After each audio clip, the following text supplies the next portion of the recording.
let's add custom tooltips to our Minecraft mod. If you want to go deeper, the 26.x modding courses are linked down below. 30 plus hours covering complex block entities with fluid and energy handling, custom mobs, custom networking, and even custom biomes and dimensions. Everything you need for 26.x, all in one place, linked down below in the description. Alright, we found us back in Chile once more, and in this tutorial we'll be adding custom tooltips not only to our items, but also actually to one of the blocks, but we're going to see that in a second. For the time being, the idea of tooltips is as follows. You hover over an item in your inventory and you get additional data or additional information that is basically written inside of the tooltip under its name. Now, usually how this works is you override a method within an item class. Now, what we can do actually right here inside of our chisel item, we can actually override this. There's no reason why we couldn't. So in this instance, we're actually just going to do that. So we have overwritten the useOn method before, and now we're going to override the append hover text method.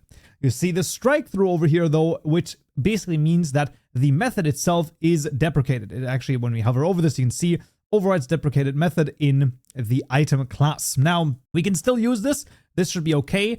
I do wonder if they are using it the same way that, yeah, okay. So this is actually being used the same way that the rest is used. So usually when there's a new tooltips being added via the item stack, because obviously they need to be added to the stacks, then what happens is that it just calls the append hover text method to the item. So that's how basically it gets added. You can see though that they changed this to basically data components, and it might be the case that, you know, sometime in the future, they might actually change this to a custom data component of some kind. So just be aware that that might possibly be a thing. Definitely though, here in this case, the append hover text still works. And even though it is deprecated, as far as I know, it is still the preferred version of how to add a custom tooltip. Now, what we're going to do is we're going to make something really freaking cool. And that is, we'll make it so that you can actually hover over the chisel, and it's going to say something like press shift for more information, and then you hold down shift and then it shows something else. That, in my opinion, is really freaking cool. And this is super easily achieved with the append hover text method, because that is a purely client-side method, because there's never a reason why you need to show the hover text on the on the server. Like, it doesn't even make any sense. Like, what does that mean to show it on the server? Because like the server doesn't have any rendering. Like, it just knows a block is at like position, you know, 333, but like how the block looks like, that's determined by the client, right? So and then here it gets even more interesting, because to basically see when we press shift down or hold shift down and say Minecraft, this is from net Minecraft client, it does kind of tell you already that this is a client class, but let's just see, right? We get the instance over here, and then we call the has shift down method.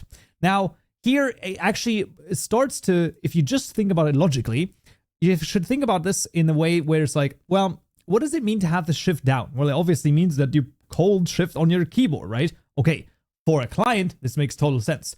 What would that mean for the server, right? So sometimes you can even just get this sort of server-client dynamics understood just by pure logic. It's like, what would it mean to have shift down if we were be on the server? Like, if we would be on the server and this was a method that we could call on the server, which obviously it isn't, but let's just suppose, like, what would that mean?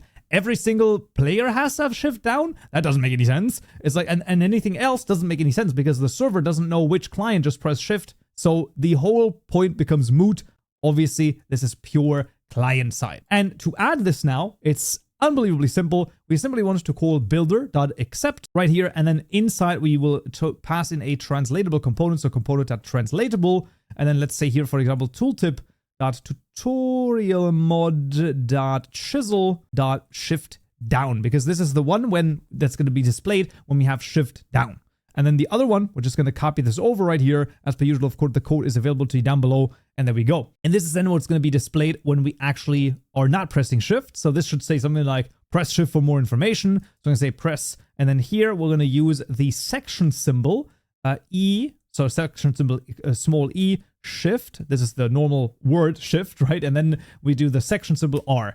And that is going to be, this is a formatting code used to, well, basically format this in a different way. That's going to make it yellow, I believe. So that's the idea.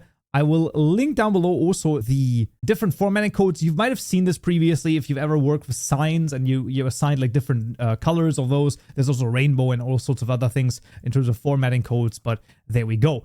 So we'll add this one over here. The hover over to add the translation is of course a thing from the Minecraft development plugin. So theoretically you can get it there, and then that just adds it automatically to the en_us.json file.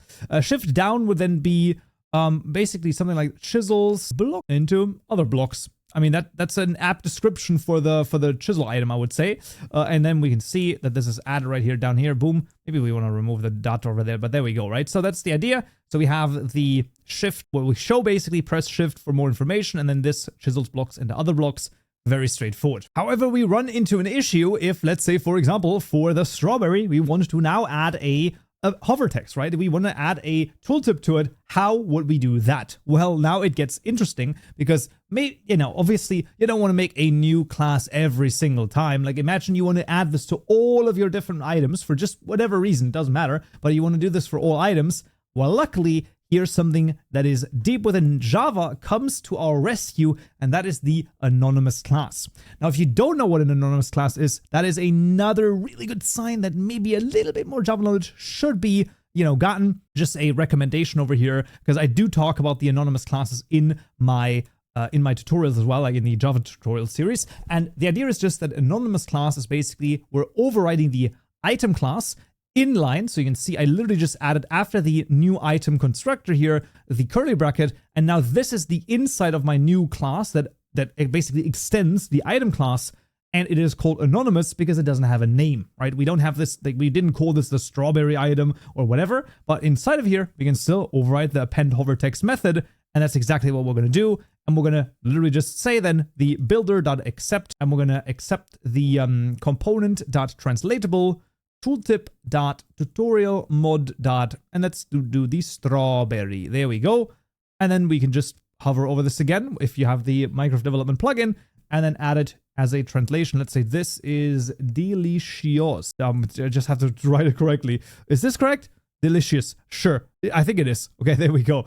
That's the strawberry over here. Now, you might say that's all fine and well, but I actually really desperately need to add a translation to my blocks, right? Or not a translation. I mean, yes, a translation as well in a second, but actually I need to add a tooltip to my blocks. How would I do this? Well, luckily in the blocks, we are making a new block item right here. And what we're going to do is we're going to duplicate both the register block and the register block item methods. Now, copying them over is going to have all sorts of errors thrown our way. Not to worry, because what we can do is we can simply change the method signature. So let's say in the register block over here, we're going to add components, making sure we choose the one from, component from Minecraft Network chat, component ... which we're going to call the tooltips, I guess. That's fine. And we'll do the same thing for the register block item method over here, and then passing those into here as well. So there's going to be the tooltips. You can see the register block method now, the top one has the component ... tooltips passed into the register block item method, which also has those tooltips. Now, why can we do this? Because this is a normal thing called method overloading. I think I've explained it in the Java introduction. I'm actually not 100% sure if I did. If I read, just like think about this, I don't know if I've actually explained this, but basically we can have a second, like the same named method over here, just with a different method signature, meaning in this case, we have a different number and different types of parameters, and that just, then it figures out, okay, I know exactly what you mean now, and I know exactly which one we should call. Now, we still need to change it in the register block item method though. Of course, when we create this block item, that is when we make this an anonymous class right here. And we simply, once again, append hover text. And just like that, we are good to go. Now, in this case, because we're doing a ... this is sort of like, it's like passing a list of tooltips right here, right? So it's like a little bit of a different thing, but basically it's not a list, but you can just add multiple if you want to. I just think it's better this way to have it a little bit more, what would you say? It's just safer for if you actually do want to add multiple, it just makes sense to do ... in this case. And this is going to be a for loop for var component in tooltips, right? So this is just going through the parameter over here, and then we're going to add every one of those. So builder.accept, passing in that component. And because this is just a normal, components list over here, component ... like I said, there's a term for it. It just doesn't come to me right now. I don't know. It is called var args. I knew that was a thing. So that's basically the idea of arbitrary number of values. So I guess that's what it is. I don't know if that's what actually was like on my mind, but it doesn't matter. Basically, you can just add as many components here at the end as you want. That's the whole idea. With that being said, let's to the magic block over here, just do that exact thing. So we're just going to add a component.translatable, and this is going to be the tooltip.tutorialmod.magic_block. Now, obviously, we do want to call it into the register block method call and not the new magic block over here, because that does not work. We can just add it to the magic block. And then here we're going to say something like this block. Yeah, seems quite. And then let's do another one. 9 magical. There we go. I was going to make it. You know what? Let's do a different color. Let's do a 2. I don't know what color that is. Okay. I always do 9 here for magical. Let's make it a 2. And yes, by the way, I can type this symbol so easily because on the German keyboard, if you press Shift and 3, it types that symbol. Yeah, it's a section symbol for laws. Should tell you a lot about Germany. But regardless, though, this block seems quite magical. There we go. And there we have it. Either you can just copy it over or you just search for a section symbol. Either one works fine.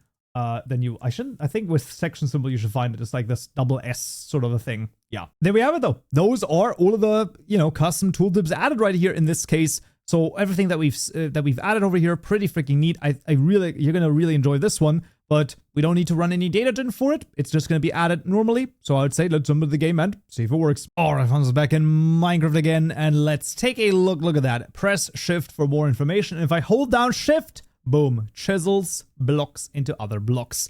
This is something you 100% have seen before, right? Where there's a couple of different mods that, have like you hold Alt or you hold like Shift and then you get more information. This is super useful for this. The strawberry also is quite delicious, which is pretty good. And the magic block is, well, I guess green. Block seems quite magical. There we go. That is custom tooltips added to Minecraft. Awesome. And that's going to be it for this tutorial right here. Remember that the Stone Brick supporter tier on the YouTube memberships is going to get you 14 days of early access, including the next video, which is going to be custom tags. Hope to see you there. So, yeah.